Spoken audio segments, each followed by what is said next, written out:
اور وہ واقعہ بھی بڑا قابل ذکر ہے جب آقا دو عالم صلی اللہ علیہ وآلہ وسلم ممبر پر طلبہ فرما ہیں، مدینہ کی سرزمین ہے، ایک ذہنی توازن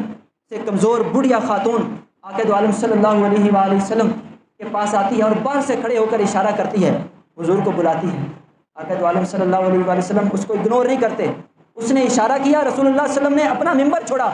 اور اس بڑھی عورت کی بات سننے کے لیے آگے تشریف لے جاتے ہیں۔ آج ہمیں کوئی اس طرح کہے تو پھر ہمارا غرور، تکبر، وہ ہماری عزت، تو پتہ نہیں کیا کیا چیزیں سامنے آ جائیں۔ اس کا تو بلانے کا انداز ہی کچھ اور تھا، تو وہاں پر تو سب سے بلند مقام رکھنے والی شخصیت، ان کو بڑھیا خاتون بلا رہی ہے۔ آقا دو عالم صلی اللہ علیہ وآلہ وسلم اس کے پاس تشریف لے جاتے ہیں، وہ بڑھیا باتیں سناتی ہے۔ روایت میں آتا ہے، مسلم شریف کے اندر یہ حدیث پاک موجود ہے، روایت میں آتا ہے کہ وہ بڑھیا باتیں سناتی گئی، باتیں کرتی گئی، حضور سنتے گئے، اتنی دیر سنا جب تک وہ بڑھیا خود تھک نہ گئی، سنتے رہے۔ حضرت عمر فاروق رضی اللہ تعالیٰ عنہ نے سارا معاملہ دیکھا، جب وہ بڑھیا چلی گئی، نبی دو عالم صلی اللہ علیہ وآلہ وسلم کی بارگاہ میں عرض کی، یا رسول اللہ، یہ تو ذہنی توازن سے کمزور خاتون ہے، مدینے میں اس کو کوئی منہ نہیں لگاتا، لوگ اس کو دیکھتے ہیں تو اپنا راستہ تبدیل کر لیتے ہیں کہ ایسے بولتی رہتی ہے۔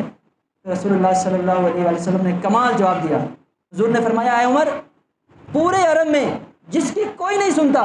اگر میں نہیں سنوں گا تو کون سنے گا؟ یہ ہمارے نبی صلی اللہ علیہ وسلم کی عاجزی ہے کہ جس کو کوئی منہ بھی نہیں لگاتا، اتنا بڑا مقام رکھنے کے باوجود حضور اس کی باتیں سن رہے ہیں۔ آج ہمیں بھی چاہیے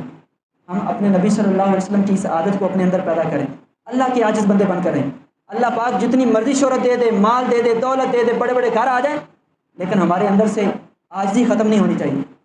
وہ غرور اور تکبر کی کوئی گنجائش نہیں ہونی چاہیے۔ لیکن آج یہ معاملہ بڑا ہی برعکس نظر آتا ہے۔